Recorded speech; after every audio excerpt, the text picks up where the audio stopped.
क्योंकि क्युंगमई ने भाई को इतने सारे संदेश भेजे लेकिन यू ने एक का भी जवाब नहीं दिया। क्युंगमई वास्तव में बहुत दुखी थी, इसलिए उसने अकेले ही भाई की तलाश करने का फैसला किया। लेकिन जब वह दरवाजे पर पहुंची तो क्युंगमई पूरी तरह से टूट गई। यू का पड़ोस की लड़की के साथ इतना अच्छा संबंध कब से हो गया। जब तक यू घर नहीं लौटा क्युंगमई उसका इंतजार करती रही।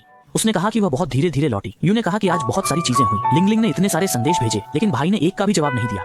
जब तक नायक ने अपना फोन नहीं खोला तब तक उसे पता नहीं चला कि क्युंगमई ने उसे इतने सारे संदेश भेजे थे। हालांकि यू ने क्युंगमई से घुटनों पर बैठकर माफी मांगी और भाई को एक और मौका देने की गुहार लगाई। लेकिन कौन जानता है कि क्युंगमई के दिल में क्या चल रहा है, क्योंकि उसके दिमाग में सिर्फ यूं ही था, मैं तुम्हें सच में बहुत याद करती हूँ। क्या तुम्हें इतना याद करती हूँ कि पागल हो जाऊँ। माता पिता के निधन के बाद से तुम मेरे एकमात्र परिवार हो। मैं सच में नहीं चाहती कि अचानक एक दिन तुम मुझे छोड़ दो। इसलिए क्युंगमई को बचपन की बातें बहुत याद आती हैं। क्या तुम्हें याद है बचपन में तुम अक्सर मेरे साथ छुपन छुपाई खेलते थे। तुम हमेशा ऐसी जगह छुप जाते थे जहाँ कोई तुम्हें नहीं ढूंढ सकता था। हालांकि यह बहुत परेशान करने वाला था लेकिन मुझे हमेशा चिंता होती थी क्योंकि माता पिता बहुत जल्दी चले गए। तुम्हारे बिना मैं सच में नहीं जी सकती। इसलिए क्युंगमई के पास अब बहुत कम धैर्य बचा है। भाई कृपया आप और मत छुपो, ठीक है। लेकिन अचानक यू ने क्युंगमई को डराने के लिए बाहर आ गया। उस समय गलती से अलमारी के बोतल से टकरा गया जो तुरंत गिरने वाली थी। क्युंगमई को बचाने के लिए यू ने तुरंत बोतल को पकड़ लिया। वह सच में बहुत बहादुर था। क्युंगमई को ऐसा भाई सच में बहुत पसंद है। उसने खुद क्युंगमई को चूमा। वर्षों बाद भी क्युंगमई इस घटना को नहीं भूली और इसे अपने दिल में रखा और हमेशा इसे लेकर चिंतित रही। उस रात तक यू ने स्कूल की सारी बातें क्युंगमई को बता दी। उसने क्लास मॉनिटर से मुलाकात की और एक दिलचस्प जोड़ी से भी मिली।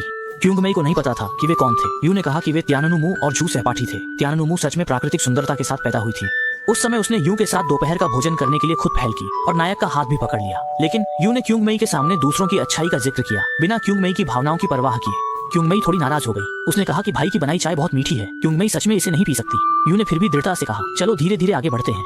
आखिरकार इस घर में सिर्फ हम ही बचे हैं। क्युंग और यू एक दूसरे पर निर्भर हैं।